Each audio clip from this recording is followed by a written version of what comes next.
if you would have said last year at this time, can the Titans make an AFC championship game, you would say, well, there's no way they can beat the Chiefs or the Ravens. And they did beat the Ravens, which is where I would come down on the Browns. Can they make an AFC title game? I would say there's no way they could beat the Steelers or the Chiefs.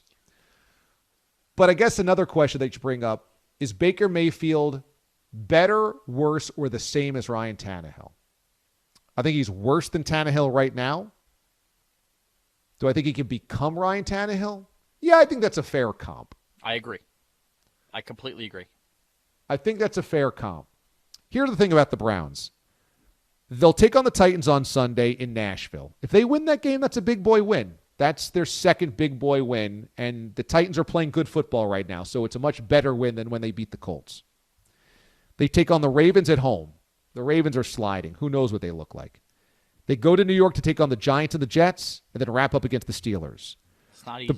The Browns could lose to the Titans, lose to the Steelers, and win those middle three games and go 11-5, and wouldn't have really beaten a very good team. They could go 11-5, but they'd be they'd be a wild card. They'd make the playoffs, and that's a great season for the Browns. Exactly. And how many years have the Browns played where the Bengals, Steelers, and Ravens were all formidable playoff teams, and they were getting crushed, and they were having terrible years, and they were awful? So if the Browns go 11-5, and you feel like they really haven't beaten anybody, well, guess what?